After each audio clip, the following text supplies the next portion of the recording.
2015 and 2018 as Alexander von Humboldt Fellow at the University of Berlin, working with Professor Dominic Peller, well known, everybody knows Dominic Peller, and working on now, I think, from a broader sense, not only the anima suraris, the anima, but the doctrines on the soul in the Jesuit commentaries in general.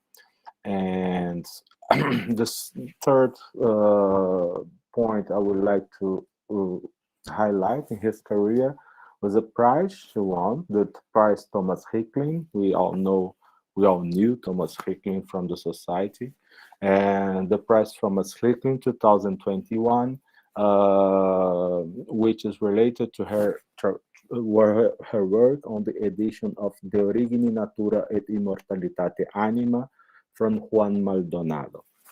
And I think this is something that we should really highlight in her career.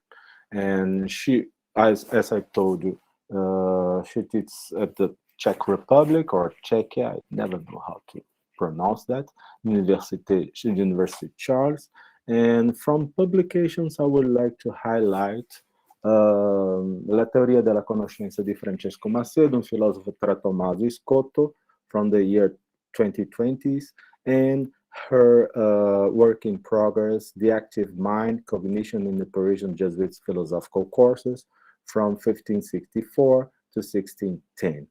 I would like to say, well, good luck with the preparation of the second volume. I'm sure it will be really a nice book to be read, and we will learn a lot from this book.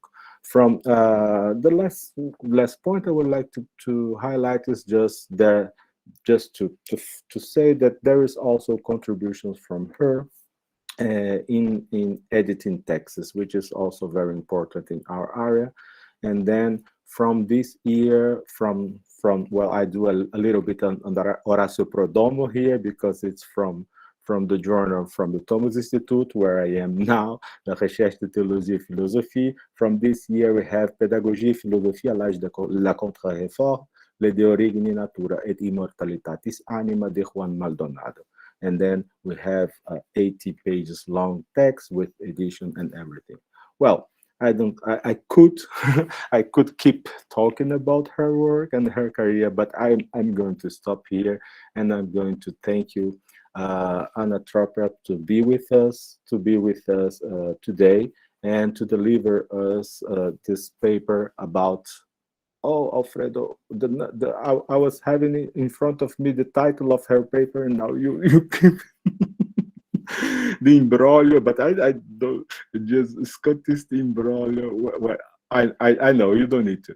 Okay, Scotist imbroglio, what to grasp of Scotus on individuals. Well, thank you so much to be with us today. We are really happy to hear you, Anna. Well, you have your time now to present us and to discuss your paper with us, and we will be really glad to be able to give you some feedback. Thank you so much. Thanks to you for this broad presentation. It was very generous. Usually when I'm presented, the people just say, okay, she's Italian, but she teaches in Prague, and that's it. So instead, this was really broad and you had very nice and kind words for me. Thank you very much. Before I start, I would like to thank, of course, Professor Stork for this invitation. I'm really honored to start the second Congress of the Brazilian Society for Medieval Philosophy. It's a big honor, it's a big pleasure to be with you. It's a pleasure to be in Brazil in the middle of a pandemic. It's a privilege somehow to be in contact with you, even in these current conditions, which are difficult for all of us. So thanks to you. Now I think I can start. I plan to talk no more than 40 minutes, because I think that it would be too much to keep it longer on this way with this virtual support.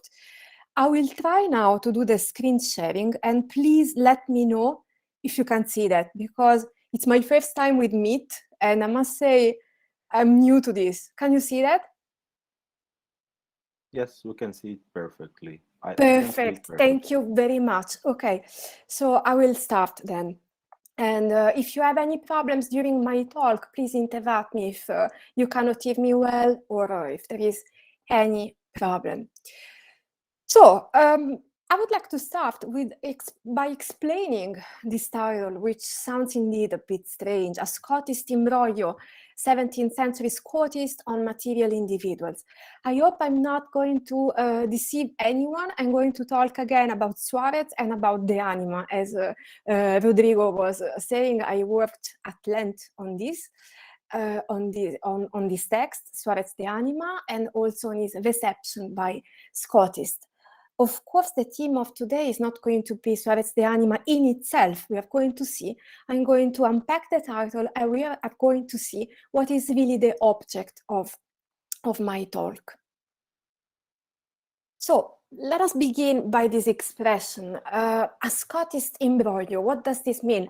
A Scotist mess, so to say. It is an expression that I basically learned by heart as I was studying, as I was reading a long time ago, this wonderful book by Camille Berube, La connaissance de l'individuel au Moyen Âge, the cognition of individuals in the Middle Ages. It's one of the few books which tackles precisely the problem of knowledge of the individuals. In the Middle Ages, actually it arrives up to the 17th century. And I learned this expression, a Scotist imbroglio, which I was finding very, very funny, extremely funny, because I don't know how about you, but many times as I read Scotus, I have the sensation very often that I'm not getting the whole picture, that I'm losing something, that there is something I don't understand, because the text looks indeed difficult. And I have a certain acquaintance with Scotus. Nevertheless, it's something that still happens to me. Well, a Scotist imbroglio, this expression has been used by Camille Berube in this text that you have in front of your eyes in this slide, to say what? To say that, according to him, Scotus' account of the cognition of individuals offered in the De Anima, in Scotus De Anima, is basically something that it's not understandable easily, because the doctrine that Scotus presents in his commentary on the soul would be something which doesn't look like the majority of the doctrines or of the accounts Scotus gives for individuals' cognition. It would be something that, so to say, clashes with it. He says that in particular, he makes this judgment about the Scotist imbroglio when he talks about Scotists of the 17th century. There is a reason, because in the 17th century, of course, in 1639, the complete works of Scotus are published by the Franciscans. So the first Scotist that had to deal with Scotus De Anima, people like Hugh McCowell, that I'm going to talk about today, actually, an Irish Franciscan, they were, Berube says, a little bit embarrassed in coping with what Scotus says in the De Anima. What's the problem with the De Anima? That basically here, as you can read in this text, or you can just listen to my voice, there is no need to read it, that Scotus says Berube, Scotus claims that the individuals would be known by the human intellect in a twofold way, either through a proper species or through direct intuition. So these two models are opposite. Through a proper species, namely through a species that the intellect would be able to acquire directly. This is the meaning of proper species. So the intellect would be able, says Scotus in the De Anima, to acquire directly a cognition of the individual. This is one option. Then there is another option, another solution, another answer to the question, how do we know individuals? And this solution is the one that Scotus gives at the end of question 22, actually, via intuition. So directly, without the mediation of any species at all. Two options that are alternative, but presented together in the same line by Scotus as they were both possible, and one is equal to the other, basically. So, according to what is the problem for Berube? The problem for Berube, as he was writing this text, which is really wonderful and still very useful, because nobody has really worked precisely on the theme of individuals in such a big work, so to say. Nobody has, at least in my knowledge, recently has worked on the theme of the individuals. The problem Berube has with Scotus de anima is that there is this doctrine, these two answers which are presented as one is equal to the other, and these two doctrines would not actually coincide with the usual account that Scotus gives in other works, such as the commentary to the sentences or the quodlibet. This is a reason that brought Berube to consider, to pursue this long tradition of scholars who held that Scotus de anima is not really Scotus, but maybe some other Franciscan's work. There are many reasons that Berube offers for saying this, namely also the fact that Scotus de anima sounds too much stereotypical, namely it contains a lot of arguments that sounds a little bit too much ad hominem, namely against Thomas Aquinas. So it seems like a sort of collection of arguments of the Franciscan that the Franciscans might use against the champion of the Dominican order, so to say. All these reasons are indeed true. It's indeed true that as if we read Scotus de anima, we have immediately this sensation. It's a text which belongs also, we can read also in the long tradition of the Correctoria, of the first reactions to Thomas Aquinas' philosophy. Nevertheless, my aim today is not at all that of discussing the authenticity of Scotus de anima. This is not my job. This is not what I'm going to do. As you all know, of course, there has been a recent, in 2006, edition of Scotus de anima by the team led by Timothy Nunn. Well, Timothy Nunn claims that the Scotus de anima is indeed authentic, but we are not going to discuss about authenticity. What matters to me, to us, for my talk, is what follows. That basically the doctrine that we find in Scotus de anima, which for Berube is a strange doctrine, nevertheless becomes very influential in the 17th century. So that is why I'm going to focus on the 17th century readings of Scotus. Why the 17th century? As I already said, this is the century of Scotus, because finally the Franciscans can count on the first complete edition of Scotus works. This is the big project of the Franciscan Luke Wadding. And in the particular case of the De Anima, already McCowell, in the introduction to the volume which contains the De Anima, Scotus work that he had to comment on, McCowell himself says that the tradition on the De Anima was rather poor because there were not many manuscripts, and it was a work that was not very much known, transmitted in the Franciscan colleges. Therefore, McCowell is a little bit the first one, so to say, the first one that has to deal with this particular Scotist work. And what is the main goal of my talk? That was showing you one thing, that in starting this operation of commentary, Hugh McCowell will be at pains, as it often happens, as I was making some irony at the beginning, but it often happens to be at pains when we are reading Scotus, right? Well, this is what happens to Hugh McCowell. And what does he do? How does he get out of troubles?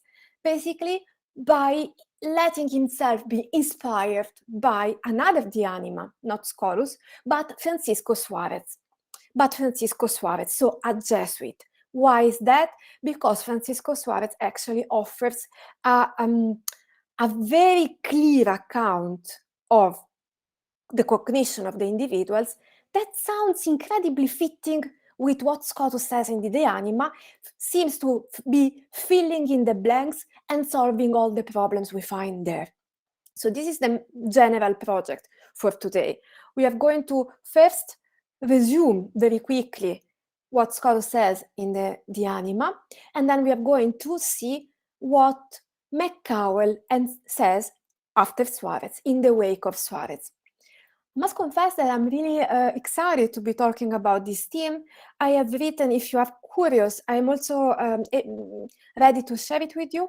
I wrote a paper in which I demonstrated that McCowell basically committed a plagiarism in this case, because he copied and pasted basically huge portions of Suarez De Anima and adopted them in his own commentary to Scotus De Anima. So if you, that is why I chose that title, Imbroglio. It's really an imbroglio, namely a big mess. We have one De Anima, which is Scotus, then we have someone who has to comment on Scotus, does not understand anything, and therefore copies what Suarez was saying.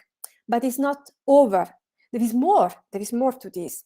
He copies Suarez, and actually he also is so bold, McCowell, to have to say that, well, Suarez did not understand anything of Scotus. So it's really almost, I don't know if a comic plot or a dramatic plot, but this is something that happens. So the plan is that of leading you through this.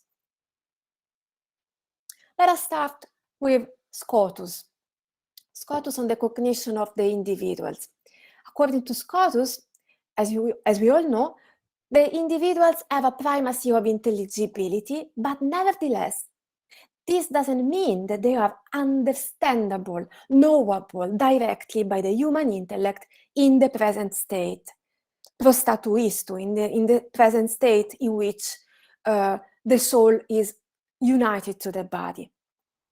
It is just a metaphysical postulate that according to which the intellect knows material individuals as such, sub ratione singularitatis, but in the present time, such cognition is not accessible to us. Why is that? We have experience of this, says Scotus. I'm sure that you all remember the example of the two identical items, two eggs, two identical. We cannot actually share, we cannot, if we are confronted with two identical items, we are immediately unable to distinguish them. We don't arrive to this. We don't have such a power. The example of the two identicals is given by Scotus many times in many texts, in the Questiones in Metaphysica, in the Rerum Principio, in the Ordinatio, so in the commentary to the sentences, and in the Anima as well. What does Scotus says in the De Anima? Don't worry, we are not going to read the whole text. I just put it there just to refresh it and to comment on it. This is my favorite way to read text with other people. What does Scotus says in the De Anima? Why would it be so much bolder than in other texts? Scotus says that yes, we can know individuals. This is something that we also know via experience. It's also something that we have experience of. We have a certain knowledge, a certain understanding of individuals, of singulars. We have it. So this is what I translated the text. This is the question 22 of the De Anima. Scotus says we human beings are able to know the singular in the present state, even in the present state. The proof. Just like we know the conclusion or understand a syllogism, in the same way, we understand the principle inductively. This is one reason. So we are able to make inferences. Therefore, from one singular cases, we are able to derive a rule. We understand syllogism. So the parts, the terms componing, making up a syllogism are singulars. How can we understand a syllogism if we have no clue at all of what a singular is? Other arguments. I will explain why in a minute, why these arguments are important. We love the singulars. We love individuals. We don't love universals. This is another argument. When we make a judgment, we are always able to refer a predicate to the subject. This is another operation that shows, says Scotus, our understanding of, our certain understanding of individuals. And eventually, we experience us knowing the singulars or that we know them, says Scotus. This doesn't happen via the senses because the senses miss a reflective capacity. Therefore, we know that we know the singulars through our intellect. Why these arguments presented like this are important? Because in other texts, like Suarez, for instance, we find exactly the same list of arguments in support to the claim that the human intellect knows singulars. This is very important. The human intellect knows singulars against what? Against Thomas Aquinas, against what he was claiming. Aquinas' principle of individuation is attacked directly by Scotus in the De Anima, which, as Berube correctly observed, seems to present his readers with a list of anti-Thomistic arguments. So the principle of individuation is attacked. Matter is not the principle of individuation, but the form. Therefore, matter doesn't block our capacity of accessing individuals. Then we are able to understand syllogism. I didn't report another argument, but I was wrong, but otherwise the slide would have been too long. We are able to abstract. This is a very important argument as well. If we make abstraction, is always from the intellect abstracts always from the phantasm, from something which is singular. If we don't understand at all the singulars, as Thomas Aquinas claims in the wake of Aristotle, who stated that the intellect knows the universals and the senses know the singulars, well, abstraction doesn't make any sense because it would be an abstraction ex ignoto, from the unknown, says Scotus. If we add this argument to those you have before your eyes right now, we would have basically the same list of arguments that Suarez will employ in favor of this, in favor of the claim that we, as humans, know singulars. But how do we know them? Says Scotus, at least a bit, not sub ratione singularitate, because nor the sense nor the intellect are able to arrive to grasp the real what makes an individual to be what it is. It doesn't arrive to access its singularity. Why we are what we are exactly, what makes of me a certain individual and not another. So, on the one hand, Scotus against Aquinas seems to allow that even in the present state, the human intellect has a certain cognition of individuals. But such cognition doesn't arrive, as I was saying before, so there is a good coincidence with the things we read about by Scotus on individuals, also in other texts. This knowledge we have never arrives to the singularity, to the exeitas, if you want to use an horrible term. We cannot distinguish between two singulars, either through senses or through the intellect. So this is what Scotus says. Do you remember the example of the identical? It is of the two identical items. It is what Scotus gives also in the De Anima, in the question 22. So the question is, how eventually Scotus thinks in the De Anima that the intellect knows singulars or individuals? Well, he says, and this is the text that made shiver Berube, either through a proper species or via intuition. But let us take a moment for reading this text, because it's important, because we will see how from this text all the others derive. Suarez, and then of course McCowell that has to cope with Scotus. If we attribute a species of the singular to the intellect, this will first represent the nature in a vague substrate, because that is what is first offered to the intellect. Then the nature in general. Thirdly, the intellect determinates the nature by adding to it singular circumstances. In this way, the intellect knows the signate singular.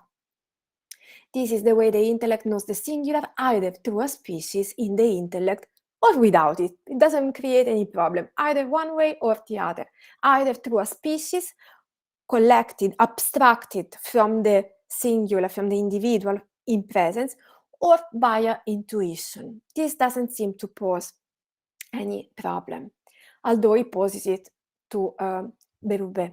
There are many things I could say, because actually also in other texts, in some passages of the Lectura, Scotus seems to attribute the intuition of the singular to the human intellect also in the present state. It is the case of the self-knowledge, for instance. There are cases in which Scotus seems to be attributing, to be willing to go further, and texts in which he instead restricts the limits, confines the capacity of the human intellect in the present state.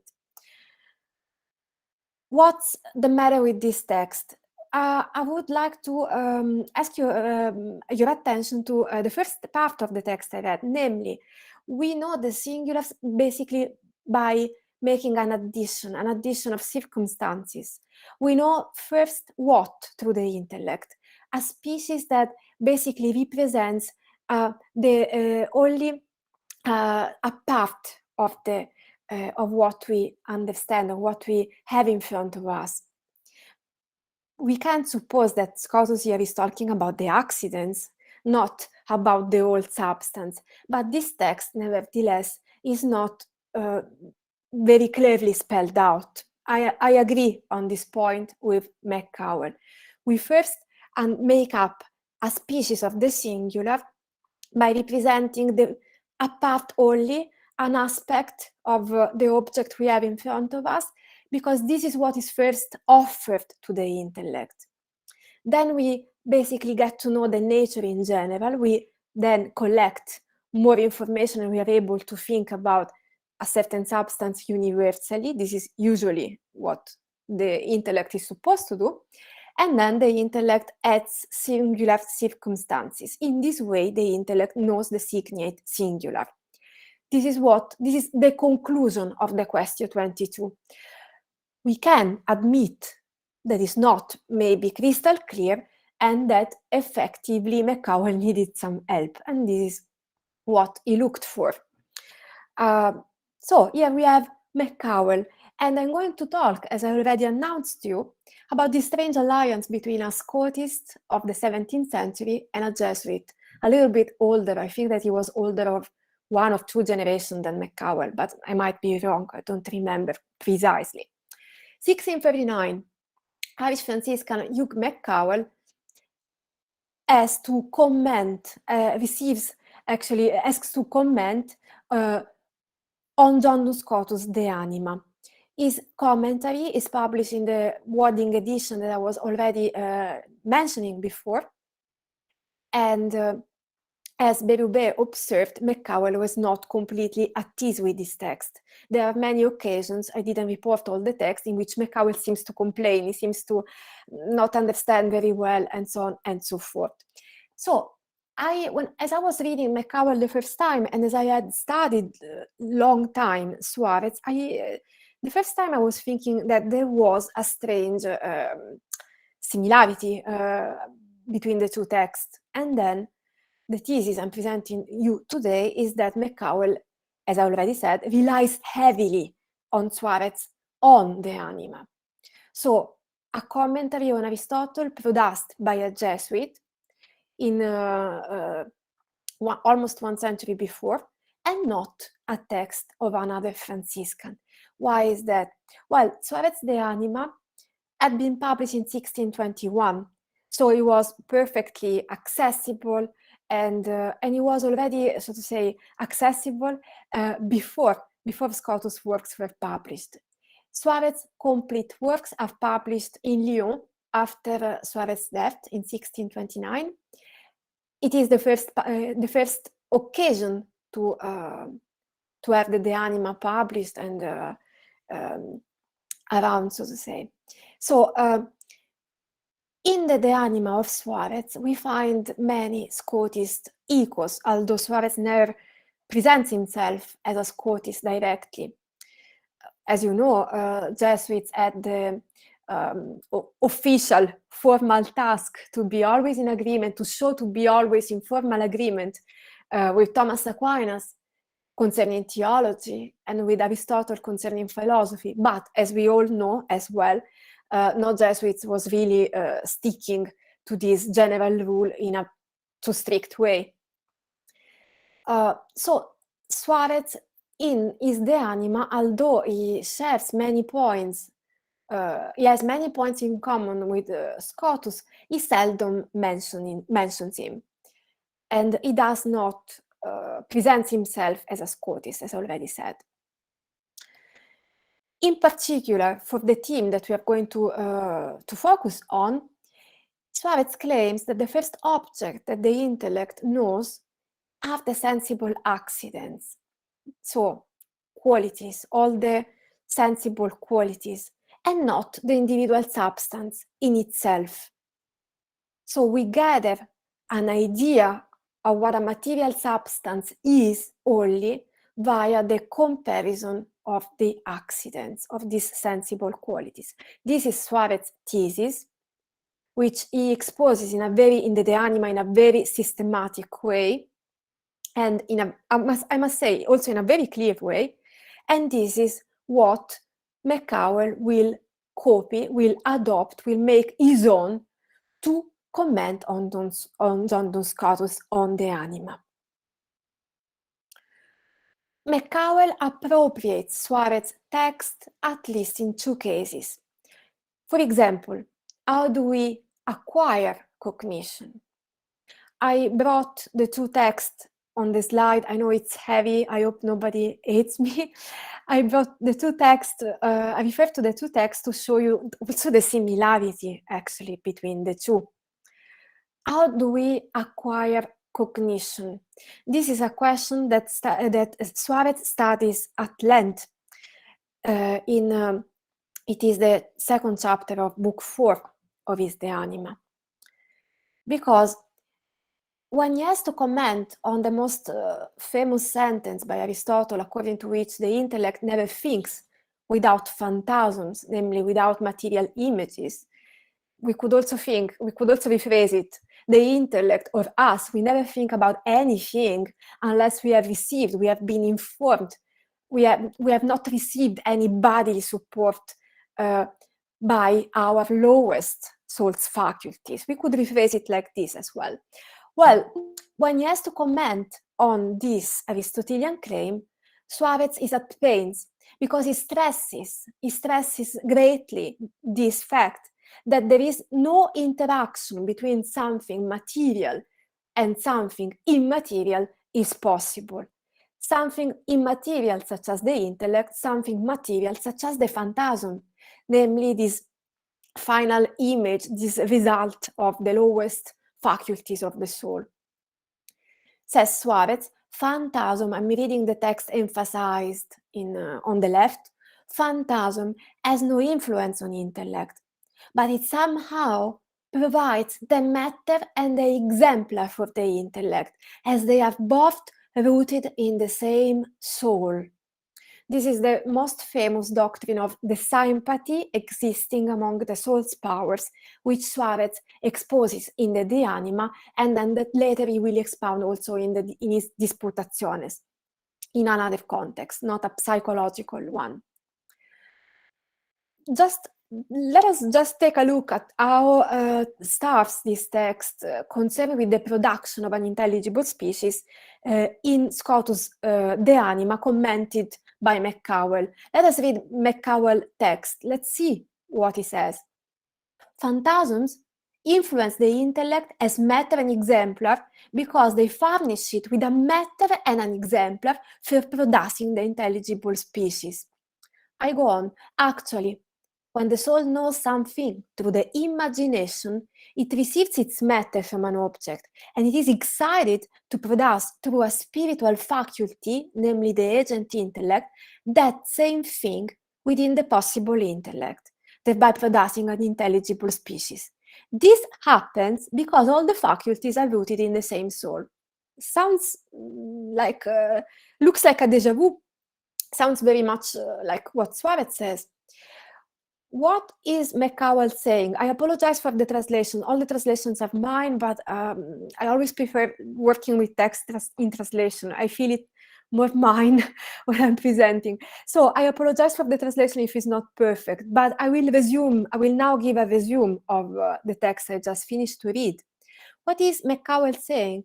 He's saying, as there is no interaction possible between phantasm and intellect, the only way to explain the relation between phantasm and intellect is to refer to their common origin within the soul. So each time a lower faculty, such as imagination or fantasy, is engaged in the cognition of an object, in the very same time, simultaneously, the intellect is engaged with the cognition of that very same object. So the intelligible species, this instrument that allows the intellect to be actually cognizing, is the resultant of this parallel process of knowledge acquisition.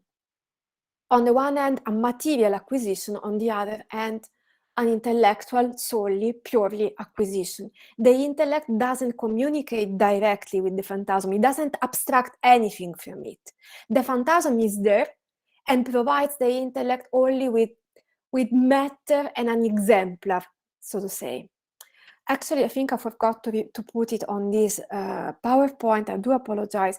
But this text by McCowell suscitated the criticism of another Franciscan, the only one in my knowledge who noticed the similarity between Suarez and McCowell. And this Franciscan is Juan Merinero Lopez, very influential Franciscan in his time. He was general of the Franciscan Order, and he was active in Spain and Portugal, if I'm not wrong. I didn't put it here in the PowerPoint. I found it already too heavy, but Merinero says that this is completely, these reasons, this way that McCowell has to explain how the intellect produces cognition in act, that he takes on from Suarez, is very frivolous. I don't understand at all the story of the exemplar cause, because this is not Scotus. So it's Suarez, it's not Scotus. In my knowledge, Merinero is the only one who has acknowledged this similarity, this strange similarity between the two texts, between these two texts, Suarez De Anima and the own reading, the own commentary by McCowell. And of course, another case is the cognition of the individuals. Just like McCowell, Suarez dedicates a chapter of his De Anima to the knowability of the material substance. But before that, there is another, the prequel, so to say, is this chapter that Suarez devotes to the knowability, if you allow me, of the individuals as such, individuals. We will see that we should understand we should agree, there should be an agreement on what we have to understand with individuals. And this is also what maybe originated this controversy or false controversy between Franciscans and Suarez, actually. Suarez is crystal clear. He says that we must know somehow individuals, just like we were reading in Scotus' text, because this is something we experience, that we have some knowledge of individuals. And interestingly, Suarez immediately attributes to Thomas Aquinas and his school the claim according to which individuals as such are not understandable. Individuals are not understandable because Aquinas follows too closely Aristotle when he claims that the intellect's main operation is the abstraction of the universal and not the knowledge of the individuals, which are known with this strange passage, which is the turn towards the phantasm, a passage against which Scotus, the Scotus of the De Anima at least, actually argues at length. Says that it's something that makes no sense at all. it is the passage of the abstraction. We make abstraction, the intellect abstracts from the phantasm the essence of a material substance, of a material object, but, says Scotus in the De Anima, if we have no clues what an individual is, this abstraction is ex ignoto. Suarez, what does he say? He says, concerning this matter, the cognition of material singulars, all the philosophers agree that our intellect knows somehow quomodo the singular. This is evident to our experience. But there is a difficulty and a controversy concerning how the singular is known by the intellect. So far, so good. Even in Scotus' text, we are a little bit into the darkness.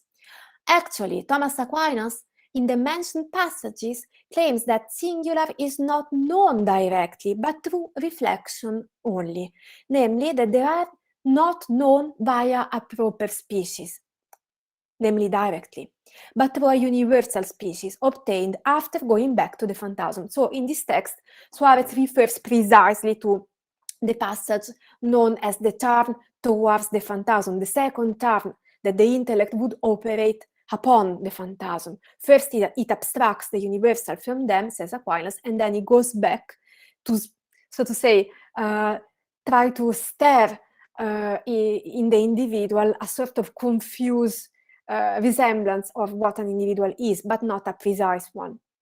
So the first conclusion Suarez makes is the intellect knows the singular by forming a proper and distinct concept of it. So we know individuals. Arguments in favor of such cognition. Here I had to cut short because Suarez is abundant. Unlike Scotus, De Anima, in his own chapters, Suarez is meticulous and abundant. He makes plenty of reference to everybody. As if you have some familiarity with Suarez, you already know that basically he quotes everybody and everybody and many and different texts. Interestingly, he quotes Scotus only once in this chapter. Arguments in favor of the fact that we know somehow individuals. The intellect forms propositions made up by the union of singular and universal terms. Peter is a man. Though, therefore, we must understand what we are talking about, otherwise our judgments would be completely meaningless. This shows that the intellect is able to distinguish Peter from man. Wisdom brings on singulars, love as well. This is an argument that we read in Scotus De Anima. The intellect conceives of singular through a proper concept in the wake of its universality, because the intellect, owing to the fact that it is nobler than the senses, must be able at least to do what the senses do. We can rephrase it, I can rephrase it. If the senses know something, the intellect, which has a nobler nature, must be able to know that thing that the senses know, but in an elevated way, in a swifter way, so to say. This is a hierarchy argument that actually Scotus adopts many times. Really, it bears the mark of Scotus. And we find it employed by Scotus also in the text in favor of intuition of the individuals. So Suarez concludes that our intellect knows the material singular through a proper species, so directly. This is interesting. That is the reason why I reported this text. The first reason, says Suarez, is that there is no contradiction that the intellect receives a species representing the singular as such. There is no contradiction. The intellect can actually interact, is able to understand singulars. Of course, we can imagine, we can suppose by reading this text, even if we don't know other texts by Suarez, that of course Suarez doesn't share the same principle of individuation of Aquinas, of course. There is a nice text by Brentano in which he says, Suarez can't be a Thomist because concerning matter like matter, principle of individuation and modal distinction is a Scotist. So if upon such important matters Suarez doesn't follow Aquinas, well, follows Scotus, he can't agree also with Aquinas. So there is no contradiction, we can do that. But the point is, what individuals can we know?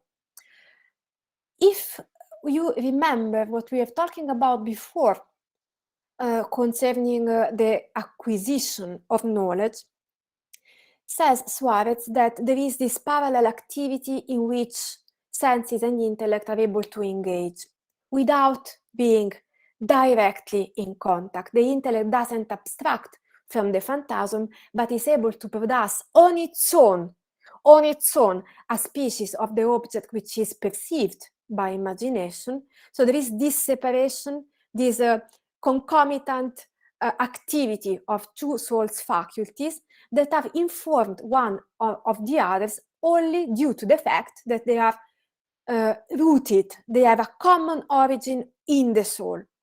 This is the doctrine of the connexio potentiarum, or sympathia, sympathy, as Suarez calls it. So what the senses are able to know, the proper sensibles, immediately the intellect is able to know via proper species, via an intelligible species, so a species which is adequate, which respects the immaterial nature of the intellect. There is this concomitant action.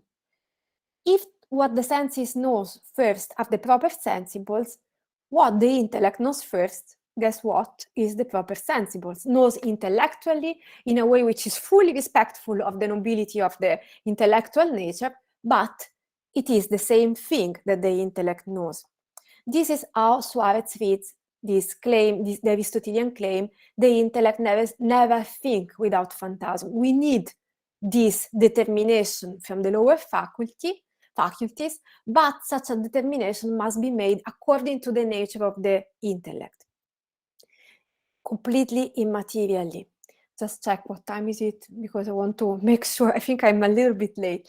So what is the point then? That what Suarez claims is that the sensibles,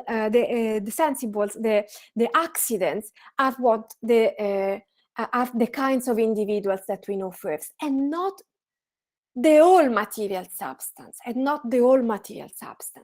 This is something that we actually arrive and gather only via recollection, via comparison, something that basically we make up by recollecting all the information, all the bricks we have gathered and put together, basically. In this slide, which of course, for obvious reason, we are not going to read, I just wanted to bring your attention on the fact that Suarez adopts, of course without quoting him, because everybody was playing the same game here.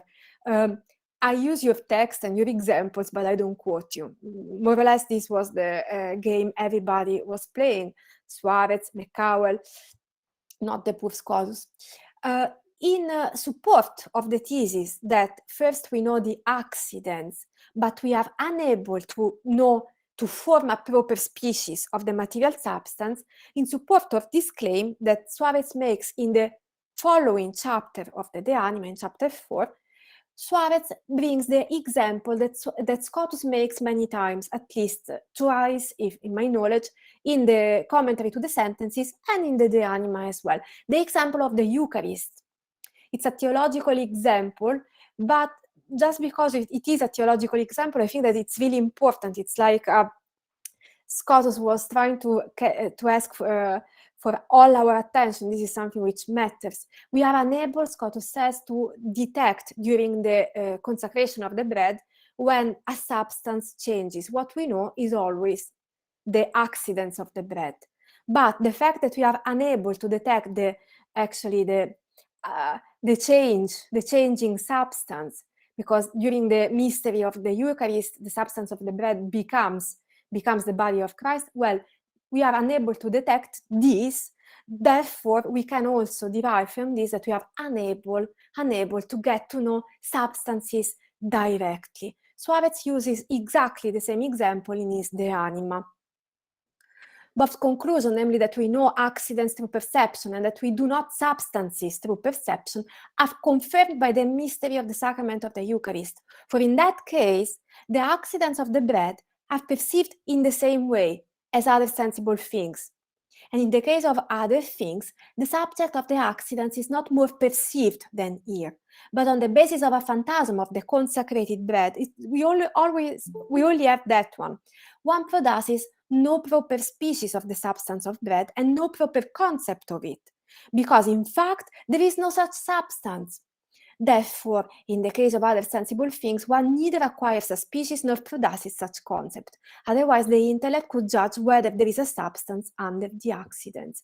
We don't arrive to grasp the material substance in itself. I have the temptation to say sub ratione singularitatis, like Scotus. So Scotus was right, and on this, both Suarez and, of course, McCowell agree. I brought this text, we're not going to read it, it's basically plain doxography on the one hand and on the other, but both say the Thomists didn't understand this, and they make a list of all the people that basically got it completely wrong. Thomist theologians usually defend the opposite of what I defend. This is what Suarez says. And of course, a Franciscan like McCowell cannot but agree on this. Thomists are always defending something completely opposite than Scotus. But, and I'm approaching the conclusion, so I hope that you're still with me and that nobody's dead. Suarez didn't get it. This is the point, that eventually, after stealing from him, McCowell makes. Suarez didn't understand anything, because he attributed to Scotus that in the present state that the human intellect can form proper species of the singulars, meaning by singular, material substance and not sensible accidents. The same judgment is shared by other Scotists, such as Mastri and Belluto, Bartolomeo Mastri, the Prince of the Scotists, Princeps Scotistarum, in their commentary, four-ended commentary with Bonaventura Belluto, they both repeat what we find in McCowell, namely that Suarez starts well by making some claims concerning the individuals and their knowability, but he goes too far. He says that the intellect can form a proper concept of material substance, instead, which is exactly the opposite of what we have read. And Suarez explains this through a Scotist example that then, of course, McCowell and Bartolomeo Mastri and Bonaventura Belluto couldn't ignore. They make reference to the same example themselves in their text. So what's happening here? That's the point. What's happening here? Is there a huge misunderstanding? Didn't they know well Suarez's text? Of course not, because McCowell commentary is the plain example, is really like the most evident example that he knew perfectly Suarez's text, maybe even too well. To conclude, I like to quote this Jesuit, this late Jesuit from Salamanca, Luis de Losada, who in 1735 again is confronted with the task of commenting on the De Anima in one of these huge courses of philosophy in the part concerned with psychology, the animastica. He talks about Suarez as the hero of his order, we can say, namely a little bit as he were the hero of the Jesuit order, which is perfect, right? It makes sense. It's also interesting because in this animastica, still he refers to Suarez as an authority, And this conclusion concerning the singulars is really, it couldn't be clearer, I think. The Scotists with Scotus and ours, namely the Jesuits, with Suarez, and he quotes the passages we were reading together of Suarez de Anima, claim that the intellect in this present state knows the corporeal singular not only properly and distinctively, but also directly. Okay, so Scotist and Suarez, there is a coincidence. But he then explains that this doesn't mean that Suarez was defending the knowability of the substance. This is something we don't find there. Suarez denies, says Losada, that the species of the material substance is acquired by the intellect through the phantasm, and claim that the first cognition of the substance is obtained discursively, through an alien species, namely through the recollection and comparison of the accidents. So this is a very clear exposition, I would say, a clear synthesis, résumé, of what we find in Suarez's text.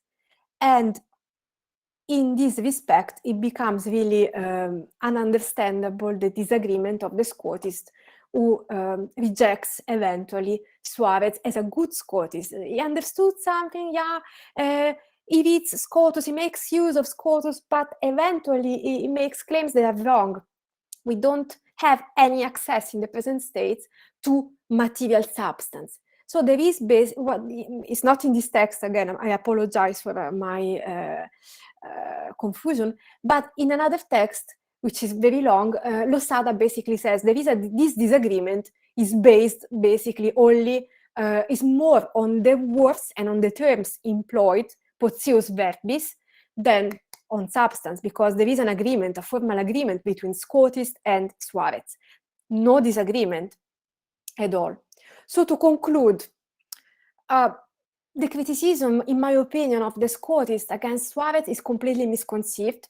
We can attribute it to many things. I was trying to justify it to myself by saying that, Suarez is a Jesuit.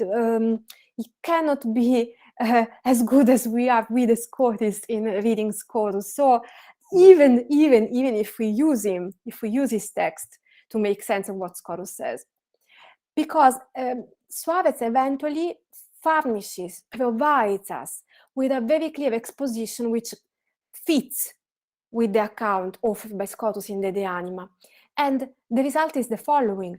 According to Suarez, the intellect knows the substances only through their accidents. This is an example of direct cognition via proper species. How do we understand? How do we get to know substances? Via the recollection of these proper species of the accidents, and, as Losada was saying, through a species aliena, to another species, and basically we form an idea of substance via this sum, by the sum total of the accidents that we attribute to substances. This is the only way we have, modo humano, to determine who's who, basically. So this disagreement with the Scotist, I found it personally very interesting long ago when I was studying this text, because I was thinking it looks like you have not the card of my club, so you want so you have not allowed to enter. Basically, I don't recognize you as an ally, even if eventually I copy you. And that is all. So I stopped the screen sharing so that I can see your faces. Thank you so much, Anna. Thanks for this presentation. Thank you a lot. You're still alive. I'm happy. We are alive and we have paid attention. No worries. And we have some minutes for discussion. I'm sure we could get the discussion to last for hours. I would be really happy to do this, but we can't. But a couple of minutes for discussion we still have. I just open for questions and remarks. Please just raise your hand and just talk.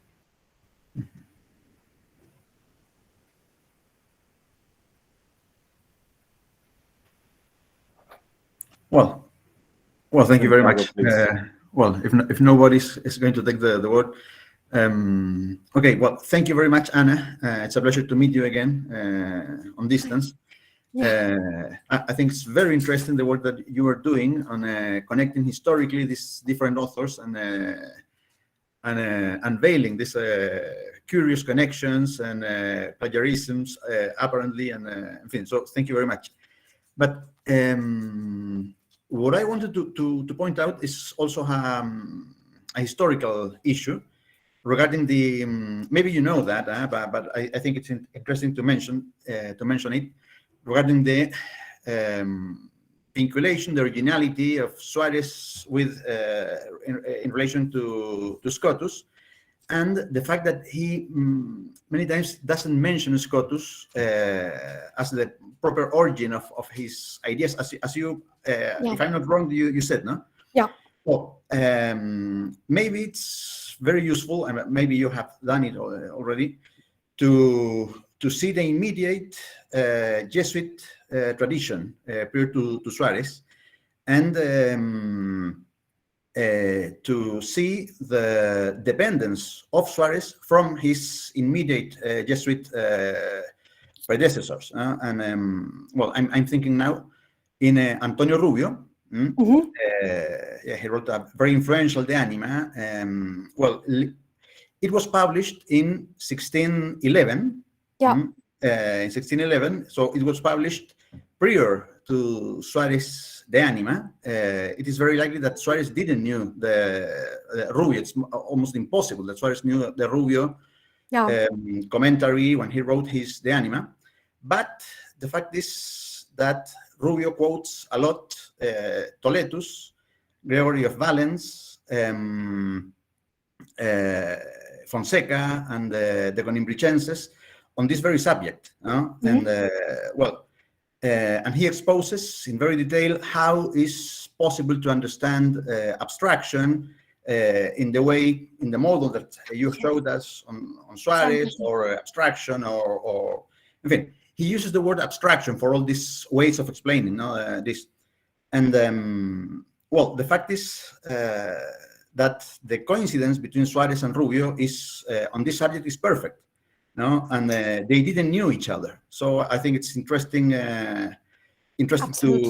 to follow that way. And I don't remember if I'm sorry, I'm getting too long in my speech.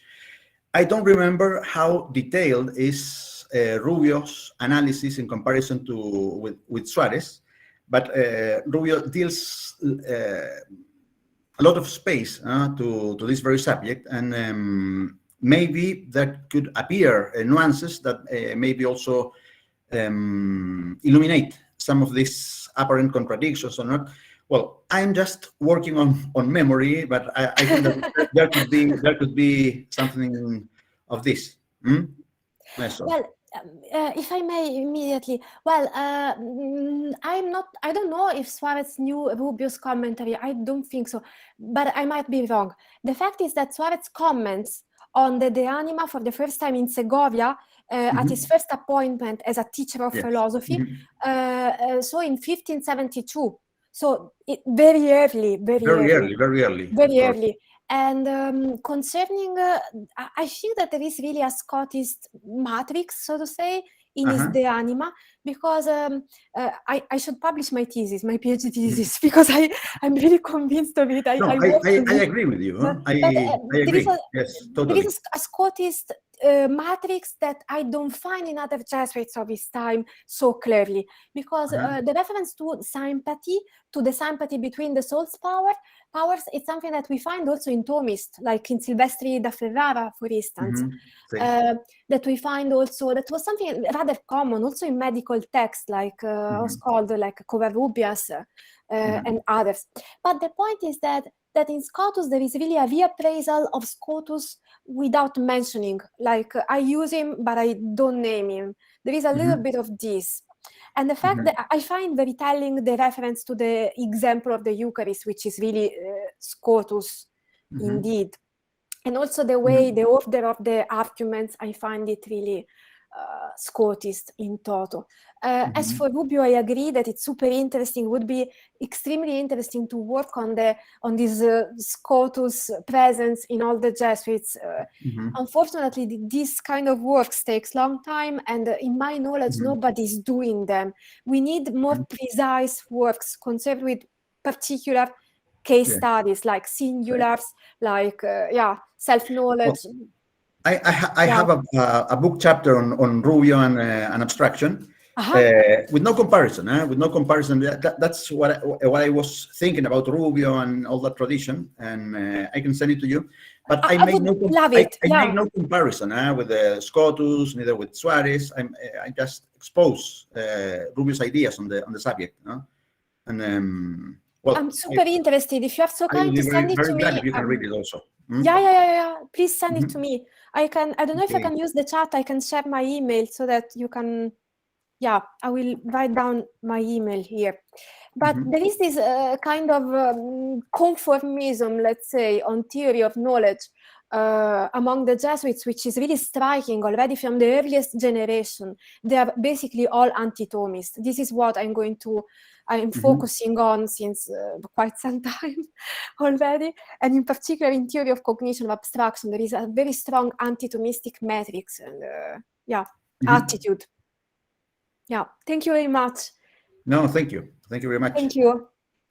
I allow myself to give another opportunity for another question for somebody from the public. I think it's okay if we get another question, Alfredo. Okay, and then please. Sure, you can go. You can go. Sorry. You can go. You can ask. Okay. I don't want to ask. I just want to give the opportunity for people to put another question. Please feel yourself. No, it's not my time right now. Please.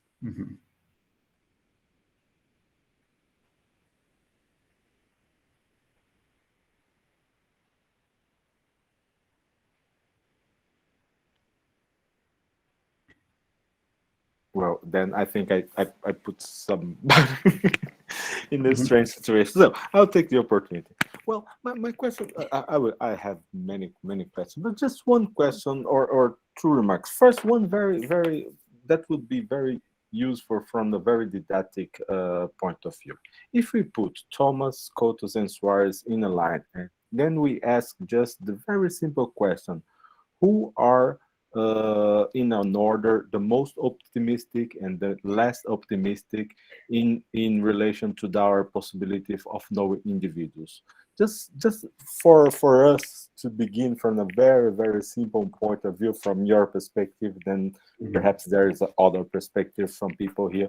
What would you suggest? What order would you suggest? I think that's just a very short remark, but I think we can begin something from that remark that we can go further in another opportunity. Well, unfortunately. Thank you. I take it as a very interesting question, actually, because that's all this story is about. Who is the more optimistic?